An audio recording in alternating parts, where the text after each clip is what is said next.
નમસ્કાર દર્શક મિત્રો, આ તો ખાલી વાત છે માં હું જીગર દેવાણી આપ સૌનું સ્વાગત કરું છું। દર્શક મિત્રો, આજનો વિષય ખૂબ જ થોડોક પેચીદો છે, તમને જૂનો લાગશે, અવારનવાર સાંભળેલું લાગશે, પણ હા, જરૂરી પણ એટલો જ છે। આજના મુદ્દાની વાત કરું તો ફરી એકવાર કોરોના અને તેને લગતા વાયરસ લઈને હું ચર્ચા કરવાનો છું। આપણે છેલ્લા લગભગ 3 વર્ષથી હેરાન પરેશાન થઈ રહ્યા છે, જોકે હું એમ કહીશ કે ટેવાઈ ગયા છે, અને આ ટેવાઈ જવું, આ ન્યૂ નોર્મલ લાઈફની હું આજે વાત કરીશ। પણ ફરી એકવાર જ્યાં રાહતના શ્વાસ આપણે છેલ્લા કેટલાક મહિનાઓથી લીધા હતા, તેમાં ક્યાંક ઉથલપાથલ સર્જાઈ છે। રાજ્યમાં કોરોનાના લક્ષણ ધરાવતા ફ્લૂએ ફરી એકવાર માથું ઉંચક્યું છે, અને ગુજરાતમાં કોરોના લક્ષણ ધરાવતા ફ્લૂએ જે રીતે માથું ઉંચક્યું, શરદી, ખાંસી, તાવ જેવા લક્ષણોવાળા દર્દીઓનો રાફડો ફાટ્યો છે। જી હા, એવામાં રાજ્યમાં છેલ્લા 24 કલાકની અંદર વાત કરું તો 90થી વધારે કેસ નોંધાયા છે, જેમાં અમદાવાદમાં સૌથી વધુ 49 કેસ નોંધાયા છે, જેની સામે 22 દર્દીઓ સાજા થયા છે। આ સાથે જ રાજ્યમાં 1154 દર્દીઓનું રસીકરણ પણ કરવામાં આવ્યું છે। કોરોનાના કુલ દર્દીઓની વાત કરીએ તો રાજ્યમાં કુલ 336 એક્ટિવ કેસ છે। 336 નો આંકડો કદાચ નાનો લાગતો હોઈ શકે છે, પણ આપણે સૌ સારી રીતે જાણીએ છીએ કે એક કેસ 1 લાખ સુધી પહોંચાડી શકે છે, તો 336 શું ના કરી શકે। હું ડરાવી નથી રહ્યો, ગભરાવી નથી રહ્યો, પણ હા, સાવચેત રહેવાની, સચેત રહેવાની ખૂબ જ જરૂર છે, આવશ્યકતા છે। હાલ આજે 336 એક્ટિવ કેસની મેં આપણે વાત કરી, એમાંથી 5 દર્દીઓ વેન્ટિલેટર પર પણ છે। વેન્ટિલેટરની વાત થતાં જ કોવિડનો સેકન્ડ વેવ આપણને યાદ આવે છે, જે બીજા વેવની અંદર લગભગ સમગ્ર ભારત તેના ભરડામાં આવ્યું હતું। આમ તો વિશ્વભરમાં હાહાકાર હતો, પરંતુ ભારતમાં તેનો ખૂબ મોટો પ્રકોપ જોવા મળ્યો, અને એમાં ગુજરાત પણ બાકી નહોતું। હાલ 331 દર્દીઓ હાલ સ્ટેબલ છે, અને કોરોનાની શરૂઆતથી અત્યાર સુધીમાં લગભગ 12,66,781 લોકોને હોસ્પિટલમાંથી ડિસ્ચાર્જ કરવામાં આવ્યા છે। તો બીજી તરફ અત્યાર સુધી વાત કરું તો કોરોનાથી કુલ 11,047 લોકોએ પોતાનો જીવ ગુમાવ્યો છે। આ આંકડો ખૂબ જ મોટો છે। છેલ્લા કેટલા સમયથી આપણે જોતા આવ્યા છે કે કોવિડની ચર્ચા અવારનવાર થાય છે, ક્યાંક ફરી એકવાર સક્રિય થાય છે, ક્યાંક ફરી એકવાર નિષ્ક્રિય થાય છે, પરંતુ કોવિડ હજુ પણ જેને તે જગ્યાએ સ્થાપિત જ છે, અને કોઈ પણ સ્વરૂપે બહાર આવી વધારે સક્રિય થઈ હાહાકાર મચાવવા માટે સમર્થ છે। એનાથી આપણે ધ્યાન રાખવાનું છે।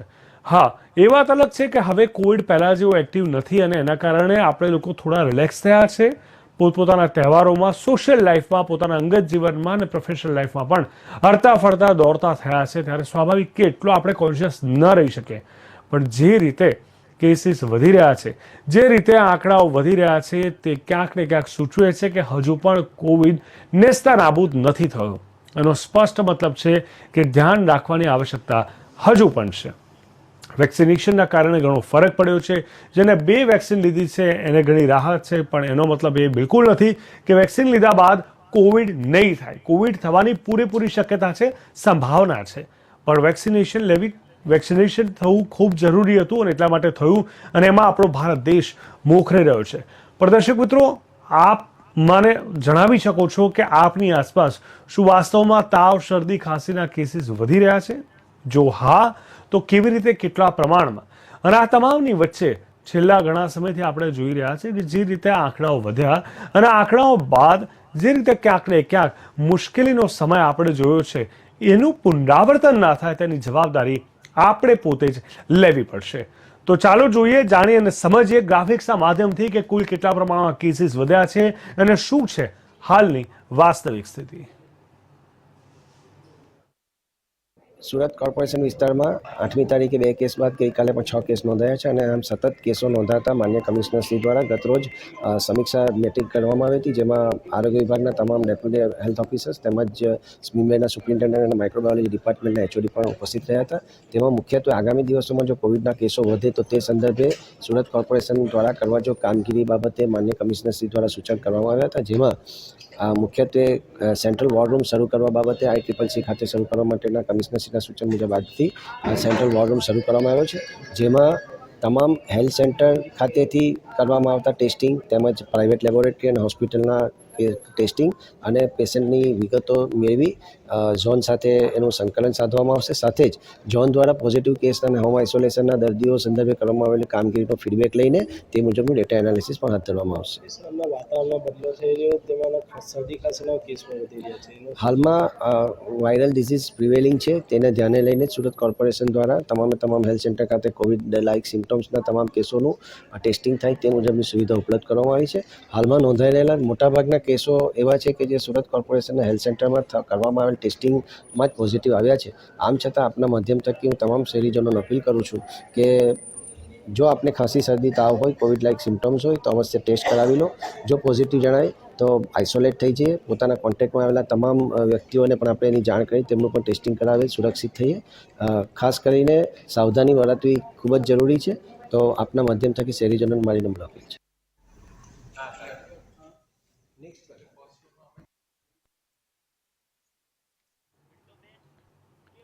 તો જે રીતે રાજ્યમાં કોરોના લક્ષણ ધરાવતા ફ્લૂએ માથું ઉચક્યું છે અને ગુજરાતમાં પણ ખાસ કરીને કોરોના કારણે ધીરે ધીરે અલગ અલગ પ્રકારના વાયરસ અને અલગ અલગ પ્રકારની શરદી તાવ ખાંસી ક્યાંક ને ક્યાંક કોરોનામાં કન્વર્ટ થઈ રહ્યા છે એ એક ચિંતાનો વિષય છે. છેલ્લા કેટલાક સમયથી જો વાત કરું તો શરદી ખાંસી તાવ જેવા લક્ષણોવાળા દર્દીઓનો રાફડો ફાટ્યો છે અને લગભગ રાજ્યમાં છેલ્લા 24 કલાકની જ વાત કરું તો કોરોનાના 90 કેસ નોંધાયા છે, જેમાં અમદાવાદમાં સૌથી વધુ 49 કેસ નોંધાયા છે, જેની સામે 22 દર્દીઓ સાજા પણ થયા છે. અને આ સાથે જ રાજ્યમાં 1154 દર્દીઓનું રસીકરણ પણ કરવામાં આવ્યું. કોરોનાના કુલ દર્દીઓની વાત કરીએ તો રાજ્યમાં કુલ 336 એક્ટિવ કેસ છે, જેમાંથી 5 દર્દીઓ વેન્ટિલેટર પર છે અને 331 દર્દીઓ હાલ સ્ટેબલ છે. કોરોનાની શરૂઆતથી અત્યાર સુધીમાં 12,66,781 લોકોને હોસ્પિટલમાંથી ડિસ્ચાર્જ કરવામાં આવ્યા. તો બીજી તરફ અત્યાર સુધીમાં કોરોનાથી કુલ 11,047 લોકોએ પોતાનો જીવ ગુમાવ્યો છે. આમ તમામની વચ્ચે આપણે સૌએ ધ્યાન રાખવાનું છે કે જે નવા વાયરસ ઉત્પન્ન થયા છે અને વાયરસના કારણે ક્યાંક ને ક્યાંક કોવિડની સ્થિતિ ફરી એકવાર તેના પુનરાવર્તન તરફ આગળ વધી રહ્યું હોય તેવું લાગે છે, જે એક ચિંતાનો વિષય છે. આમ તમામની રીતે હું એટલું જ કહેવા માંગીશ કે આપણે સૌએ સાવચેત એ રીતે પણ રહેવાનું છે કે બને ત્યાં સુધી ભીડભાડવાળી જગ્યાએ ન જવું. જો ક્યાંય તમને લાગે કે શરદી ખાંસી તાવ છે અને ઉતરી નથી રહ્યો અથવા અવારનવાર થઈ રહ્યો છે તો કોવિડ ટેસ્ટ કરાવવો હિતાવ છે. એટલીસ્ટ ફેમિલી ડૉક્ટરનું એકવાર કન્સર્ન લઈ લેવું જોઈએ કે કોવિડ ટેસ્ટ કરાવવો જોઈએ. મેં 2-3 પ્રકારના વ્યક્તિઓ જોયા છે દોસ્તો. ઘણા લોકો એમ કહે છે કે હવે કોવિડ ટેસ્ટ કરવાની શું જરૂર છે, બરાબર, આ રીતે ઘણી બધી વાતો કરી અને ક્યાંક ને ક્યાંક તેને અવગણતા હોય છે. ઘણા એવા પણ લોકો મેં જોયા કે જે લોકો ચર્ચા કરીને કહે છે કે કોવિડનો ટેસ્ટ કરાયા બાદ જો કોવિડ નીકળ્યો તો, જો કોરોના પોઝિટિવ થઈ ગયા તો આમ કરવું પડશે, આમ સાચવવું પડશે, આઇસોલેટેડ થવું પડશે.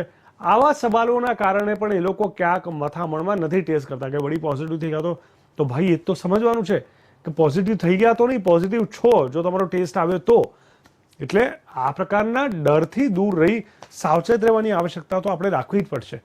ઘણા લોકોને એમ પણ થાય છે કે હવે કોવિડથી શું થશે. આ જ પ્રકારની વિચારધારા હતી જ્યારે કોવિડનો ફર્સ્ટ વેવ હતો અને આ જ વિચારધારા ભારે પડી સેકન્ડ વેવમાં. થર્ડ વેવના આંકડા એના કરતાં પણ ખતરનાક હતા, પણ કારણ કે 2 વેક્સિનેશનના ડોઝ લગભગ બધાએ લીધા હતા એના કારણે એ જે દર હતો મૃત્યુદરમાં કન્વર્ટ ના થયો અથવા એટલી ગંભીર સ્થિતિમાં કન્વર્ટ ના થઈ શક્યો. ઘણા લોકોએ ઘણું ટેકન ફોર ગ્રાન્ટેડ લીધું છે અને પરિણામ એ લોકોએ એની કિંમત ચૂકવવી પડી. પણ આપણે સૌએ સાવચેત એટલા માટે રહેવાનું છે કારણ કે આ એક એવા પ્રકારની આખી ગંભીર બીમારી છે કે જ્યાં કોઈ પણ મેડિકલ સાયન્સ કોઈ પણ એને જજ નથી કરી શક્યું. શું ક્યાં કઈ રીતે કરવાથી તેને કંટ્રોલ કરી શકાય, કંટ્રોલ થશે કે પણ નહીં, અને પરિણામે શું એના ક્યાં કઈ કોન્સિક્વન્સીસ છે આપણે ભોગવવી પડશે એનો કોઈ અંદાજો ક્યારે કોઈ લગાવી ન શક્યું. તો આપણે એની અડફેટે ન આપવી જોઈએ, આપણે એનો ભોગ ન બની જોઈએ અથવા આપણા પરિવારમાં કોઈ ભોગ. ઘણીવાર ઘણા લોકો બહાર નથી નીકળતા, સાવચેત રહેશે. પરિવારમાં કોઈ વ્યક્તિ વારંવાર અવરજવર કરતો હોય અથવા તેનું ટૂરિંગ રહેતું હોય, કોઈ કારણસર વારંવાર પબ્લિક મિટિંગ અથવા બહાર જવાનું રહેતું હોય, એના કારણે પણ બીજા વ્યક્તિઓને કોવિડ થવાની સંભાવના બનતી હોય છે કારણ કે આ ચેપી રોગ છે. હવે જ્યારે આપણે જોઈએ છે કે અલગ અલગ પ્રકારના વાયરસ જે ઇવેન્ચ્યુઅલી કોવિડમાં કન્વર્ટ થાય છે એમાં એની ગંભીરતા શું છે આપણે સમજવી પડશે. કારણ કે હાલની વાત કરું તો વારંવાર શરદી ખાંસી તાવના લક્ષણો અને વારંવાર થવું, ગંભીર રીતે થવું, મટવું નહીં, એ ક્યાંક કોવિડની હિન્ટ આપી શકે છે. તો તો એવા સમયે ફેમિલી ડોક્ટરનો કન્સર્ન કરી કોવિડ ટેસ્ટ કરાવવો ખૂબ જ જરૂરી છે.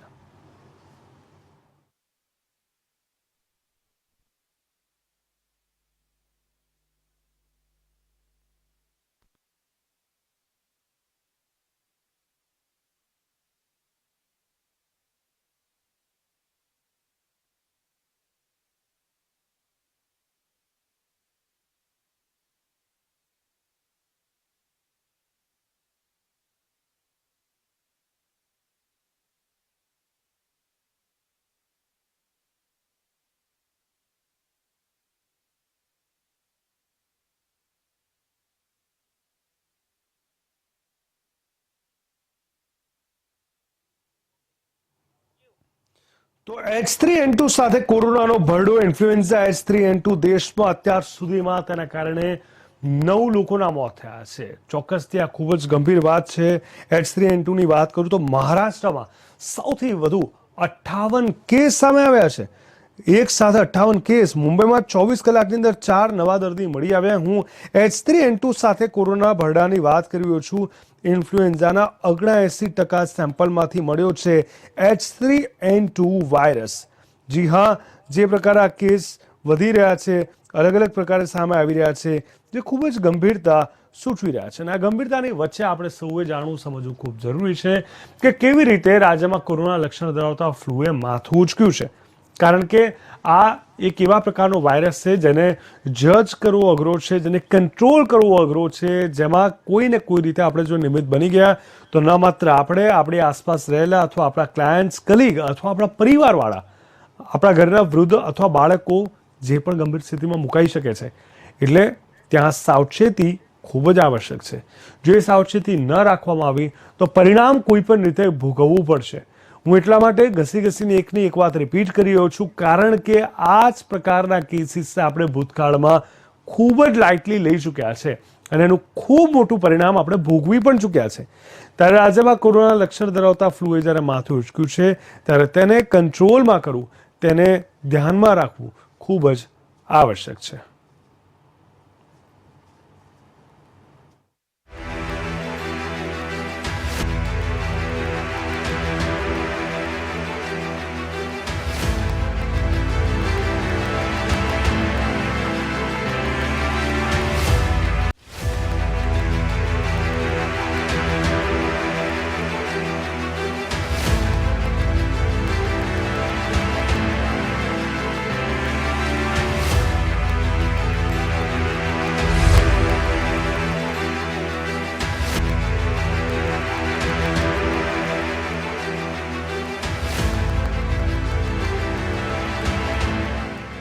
તો આપણે ફરી એકવાર સમજવાનું છે કે હવે તેનાથી કેવા પ્રકારની આપણે લડાઈ લડવી. કારણ કે આ લડાઈની જ્યારે હું આપણી સાથે વાત કરી રહ્યો છું એટલા માટે આ લડાઈ જરૂરી છે, કારણ કે આપણે લોકો ઓલરેડી લગભગ છેલ્લા 3, 3.5, 4 વર્ષથી એક અલગ જ પ્રકારની ફાઇટ આપીને તેમાંથી બહાર આવી ચૂક્યા છે અને આ ફાઇટમાં આપણી ચોક્કસથી જીત થઈ છે. હા, ઘણા બધા લોકોએ અંગત લોકોને, સગા સંબંધીઓને, મિત્રોને ગુમાવ્યા છે, જેનો રંજ અફસોસ કદાચ શબ્દોમાં નહીં વર્ણવી શકાય. અને હા, ઈશ્વરે જે ધાર્યું એનાથી ઉપર તો આપણે કંઈ કરી નથી શકવાના. પણ હા, આપણે એક જ એવા સામાજિક પ્રાણી છે જેને ભગવાને બુદ્ધિ નામનું તત્વ આપ્યું છે. સામાજિક પ્રાણી તરીકે માનવીઓમાં જે બુદ્ધિ છે, ક્ષમતા છે કે વિચાર કરવાની, એને રિએક્ટ કરવાની, શું કરવું શું ના કરવાની એક સમજ છે. છતાં આપણે વારંવાર ભૂલ કરીએ તો કદાચ આપણો પોતાનો જ વાંક હશે કે આપણે વસ્તુને નથી સમજી શક્યા. હા, આ એટલી હદે આપણે જજ નથી કરી શકતા કે કોઈ પણ ક્ષણે, કોઈ પણ સ્વરૂપે કોઈની પણ પાસે આ વાયરસ પહોંચી શકે છે અને તેને અસર કરી શકે છે. પણ સાવચેતીનો ફાયદો એ છે કે એને કંટ્રોલમાં સારી રીતે કરી શકશે. વાયરસથી તો કદાચ આપણે નહીં ભાગી શકીએ, પણ હા, વાયરસ થયા પછી જલ્દીથી તેમાંથી બહાર આવી શકીશું જો પ્રોપર સાવચેતી રાખી હશે તો. જો સાવચેતી નહીં જ રાખી હોય તો પરિણામ વિકટ આવશે અને ચોક્કસથી હેરાની ગતિનો સામનો કરવો પડી શકે છે. આ તમામની સાથે રાજ્યમાં કોરોના લક્ષણ ધરાવતા ફ્લૂએ જે માથું ઉંચક્યું છે અને ગુજરાતમાં જે આ કેસીસ વધ્યા છે છેલ્લા ઘણા સમયથી આપણે જોતા આવ્યા છે. છેલ્લા 1 મહિનાની વાત કરું, છેલ્લા 15 દિવસની વાત કરું તો શરદી, ખાંસી, તાવ જેવા લક્ષણવાળા દર્દીઓના કેસ વધ્યા છે, જે ખૂબ જ ચિંતાજનક વાત કહી શકાય. આ તમામની સાથે રાજ્યમાં કોરોના લક્ષણ ધરાવતા ફ્લૂએ જે માથું ઉંચક્યું છે, જે ખૂબ જ ચિંતાજનક વાત કહી શકાય. પરંતુ આપણે સૌ લોકો જો ફરી એકવાર એક થઈએ. હા, આપણને એ ખબર પડી ગઈ કોવિડના કારણે કે પહેલાં શું સ્થિતિ હતી, અત્યારે શું છે. કોવિડના કારણે આપણને ખબર પડી ગઈ કે શું શું વસ્તુનું ધ્યાન રાખવું જરૂરી છે. જેમ કે ઇમરજન્સી ભગવાન ન કરે થાય, પણ થાય તો hospital, injections, oxygen, bed, ambulance, આ બધાની સુવિધાઓનું પૂરતા પ્રમાણમાં આપણે રાખીશું તો એની અસર, એનો ફાયદો ચોક્કસથી આપણને મળશે જ મળશે. અને એ આપણે સાવચેતી રાખવી ખૂબ જ જરૂરી છે. દોસ્તો, રાજ્યમાં કોરોના લક્ષણ ધરાવતા ફ્લુએ જે માથું ઉચક્યું છે ને, તેના કારણે જે અસર જોવા મળી રહી છે તે ખૂબ જ જબરજસ્ત છે. પણ એ અસરની સામે આપણી કોશિશ, આપણી એફર્ટ્સ જો ડબલ હશે તો કદાચ તેને કંટ્રોલમાં કરવાની પણ આપણી સક્ષમતા છે એ વધી જશે. અને એના કારણે સફળતાનો રેશિયો છે, કોવિડ વધી રહ્યો છે પણ ધ્યાન રાખવાનો રેશિયો એનાથી પણ જો વધશે તો એ દર્દીઓની સંખ્યા ઇવેન્ચ્યુઅલી ઘટશે. પણ જો કોવિડ વધશે પણ તેને ધ્યાન રાખવાની ક્ષમતા જો એનાથી વધારે નહીં હોય તો કોવિડના દર્દીઓનો જ ઇવેન્ચ્યુઅલી વધારો થશે. એટલે ક્યાંક ને ક્યાંક આપણા હાથમાં અમુક અંશે બાજી છે હજુ પણ, કારણ કે કેસીસ એટલા નથી વધ્યા કે આપણે આઉટ ઓફ કંટ્રોલ થઈ જાય અને માત્ર કોવિડને લઈને આપણે વિચારતા થઈ જઈએ. દોસ્તો, આપણે સૌ માટે આ ખૂબ જ જરૂરી છે જાણવું, સમજવું કે આપણે કેવી રીતે આ તમામ વસ્તુને પહોંચી વળીએ. એટલા માટે જાણવું છે કારણ કે આપણે એમાંથી પસાર થઈ ચૂક્યા છે અને આપણને ખબર છે કે વિશ્વભરમાંથી કોઈ દેશ એમાં બાકાત નથી રહ્યો. હવે જ્યારે એવો વાયરસ જે આખું વિશ્વ જ્યારે ભરડામાં આવતું હોય તો આપણે પણ આવીશું અને આવી જ જઈએ. આપણી આસપાસ શું વાતાવરણ આવે, પણ સમજ શક્તિ એમાં છે, સદબુદ્ધિનો ઉપયોગ એમાં છે કે જેને આપણે કંટ્રોલ સારી રીતે કરી શકીએ. ઘટના ઘટે કે ના ઘટે આપણા હાથમાં નથી, એ કુદરત નક્કી કરશે, પણ એ ઘટનાને પહોંચી કેવી રીતે વળવું એ ક્યાંક ને ક્યાંક આપણા હાથમાં ચોક્કસ છે. તો આશા રાખું કે તમે બધા પણ એક પૂરી કોશિશ અને તૈયારી સાથે તૈયાર થઈ ગયા હશો. સુરત કોર્પોરેશન વિસ્તારમાં 8મી તારીખે 2 કેસ બાદ ગઈકાલે પણ 6 કેસ નોંધાયા છે અને આમ સતત કેસો નોંધાતા માન્ય કમિશનરશ્રી દ્વારા ગતરોજ સમીક્ષા બેઠક કરવામાં આવી હતી, જેમાં આરોગ્ય વિભાગના તમામ ડેપ્યુટી હેલ્થ ઓફિસર્સ તેમજ સ્મીમેરના સુપ્રિન્ટેન્ડન્ટ અને માઇક્રોબાયોલોજી ડિપાર્ટમેન્ટના એચઓડી પણ ઉપસ્થિત રહ્યા હતા.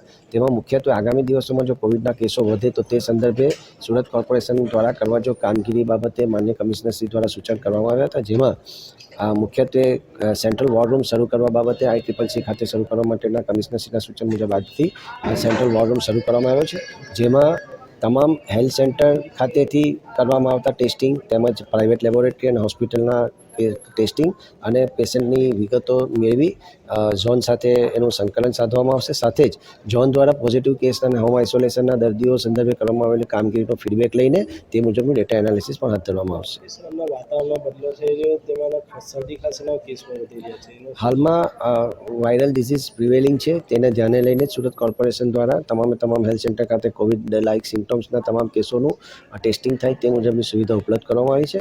હાલમાં નોંધાઈ રહેલા મોટાભાગના કેસો એવા છે કે જે સુરત કોર્પોરેશનના હેલ્થ સેન્ટરમાં કરવામાં આવેલ ટેસ્ટિંગમાં જ પોઝિટિવ આવ્યા છે.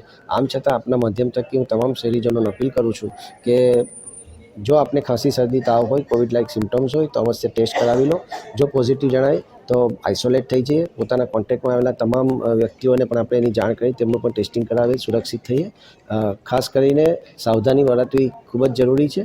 તો આપના માધ્યમ થકી શહેરીજનોને મારી નમ્ર અપીલ છે.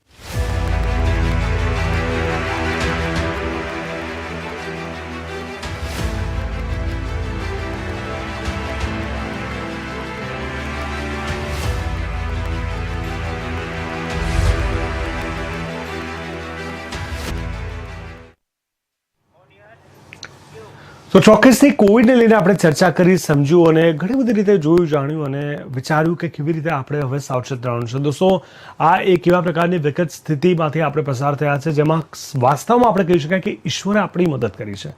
ઘણા બધા લોકોએ અલગ અલગ રીતે, અલગ અલગ સ્વરૂપે, કોઈને કોઈ પ્રકારે આપણી મદદ કરી હશે. આપણે કોશિશ કરી હશે મદદ કરવાની, આપણે સફળ થયા હોઈશું.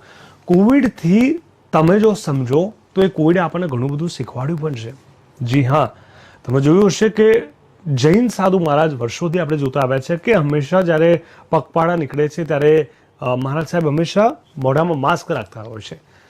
જે લોકો જૈન નથી એ લોકોને સવાલ ઘણીવાર થયા હશે કે આનું શું મતલબ, આ કેમ, આનાથી કેટલો ફાયદો થાય, શું ફરક પડે. પણ આપણને કોવિડે શીખવાડ્યું કે તમારે પણ માસ્ક પહેરવું જ પડશે. આવી ઘણી બધી વસ્તુ આપણે રોજબરોજની જીવનમાં આપણે જોતા હોય છે, વિચારતા હોય છે, જાણતા હોય છે, પણ આપણને ખબર નથી હોતી. પણ ધીરે ધીરે કરતાં આપણને સમજાય છે કે તેની શું આવશ્યકતા છે, તેની વેલ્યુ શું છે. યુઝ્યુઅલી જ્યાં સુધી કોઈ ઘટનામાંથી આપણે પસાર ના થઈએ ત્યાં સુધી આપણે વેલ્યુ નથી કરી શકતા. જેમ કે મેં નથી વિચાર્યું કે મારો હાથ કેટલો સ્ટ્રોંગ છે, કેટલો સરસ ચાલે છે, એનો શું શું ઉપયોગ કર્યો, પણ જો મારા હાથમાં કંઈક લાગે, એક્સિડન્ટ થાય અથવા ડેમેજ થાય અથવા હાથનો ઉપયોગ ના કરી શકું અથવા ખૂબ દુખાવો થાય અને હું આ હાથ મારો ક્યાંક બાંધેલો રહે, પ્લાસ્ટર થઈ ગયું હોય વગેરે વગેરે, એવા સમયે મને 24 કલાક મારું સબકોન્શિયસ માઇન્ડ એ હાથને જ વિચારશે, વારંવાર વિચાર આવશે કે હાથ કદાચ સારો થઈ જાય તો હું નોર્મલ થઈ જાઉં. ત્યારે આપણને વેલ્યુ થાય છે. રૂટીન ટાઈપમાં આપણે નથી સમજી શકતા. તો આપણે પણ ઘણી બધી રીતે એક્ટિવ થવાનું છે, સમજવાનું છે, વિચારવાનું છે કે કેવી રીતે આપણે આપણી તમામ વસ્તુઓને પાર પાડીએ, કેવી રીતે આપણે સમજીએ આપણી જાતને અને આપણે જે દિશામાં આગળ વધી રહ્યા છે કેવી રીતે આપણે સમાજને ઉપયોગી થઈએ. કોવિડે આપણને ઘણું બધું શીખવાડ્યું છે. એકતા રાખવી, એકબીજાને મદદરૂપ થવું, માનવતાને હંમેશા મહેકાવી અને સંવેદનશીલ થવું, આ કોવિડે આપણને ખૂબ સારી રીતે શીખવાડ્યું છે. કોવિડે આપણને એ પણ શીખવાડ્યું છે કે તમારી જાહો જલાલી મટીરિયલિસ્ટિક લાઈફ, તમારી પ્રોપર્ટી, એસેટ, ગાડી, બંગલા એ તમને કામ નહીં લાગે. જ્યારે આવો કપરો સમય હશે ત્યારે માનવતા જ કામ લાગશે. એ પણ કોવિડે આપણને શીખવાડ્યું છે. કોવિડે આપણને એ પણ શીખવાડ્યું છે કે એકલા કેવી રીતે રહેવું. આપણે ઘરના જ લોકો અલગ અલગ રૂમમાં પુરાઈ રહેતા હતા, કોવિડ થાય ત્યારે આઇસોલેટ થઈ જતા. તો કોવિડે શીખવાડ્યું છે કે કેવી રીતે આપણે ઇન્ડિપેન્ડ થઈએ. આ ઘણા બધા પ્રસંગો છે જેનાથી આપણે સમજવાનું છે, વિચારવાનું છે. પણ આપણે શીખ્યા ખરા? આપણે કેટલું શીખ્યા? આપણે અમલીકરણ કેટલું કર્યું? એ પણ આપણે આપણી જાતને સમયાંતરે પૂછતા રહેવું જોઈએ, જેથી કરીને ખાલી શબ્દોરૂપી જ્ઞાન આપણા તરફ ના આવે પણ એ જ્ઞાનનું અમલીકરણ પણ આપણા તરફ આવે અને એના થકી આપણે ક્યાંક કહી શકાય કે જીવનને એક યોગ્ય દિશામાં આગળ વધારી શકીએ. આમ કહી શકાય કે કોવિડ આપણા માટે ઘણી બધી રીતે ખતરનાક રહ્યો છે.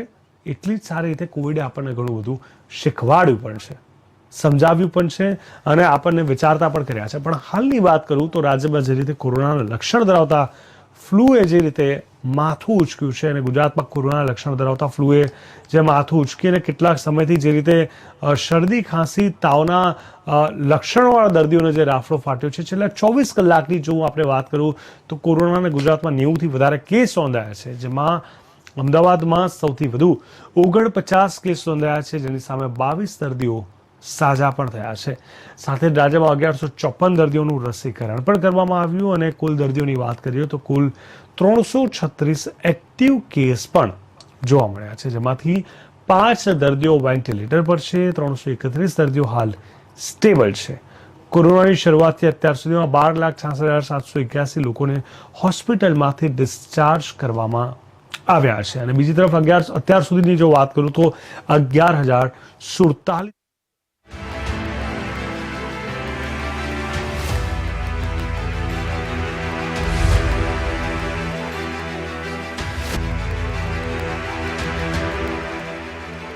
વાત છે. બસ અત્યારે આટલું છે દોસ્તો. દેશ, દુનિયા અને તમામ પ્રકારની સમાચારોની દુનિયાને સમજવા માટે આપ જોતા રહો ઇન્ડિયા ન્યૂઝ ગુજરાત. નમસ્કાર.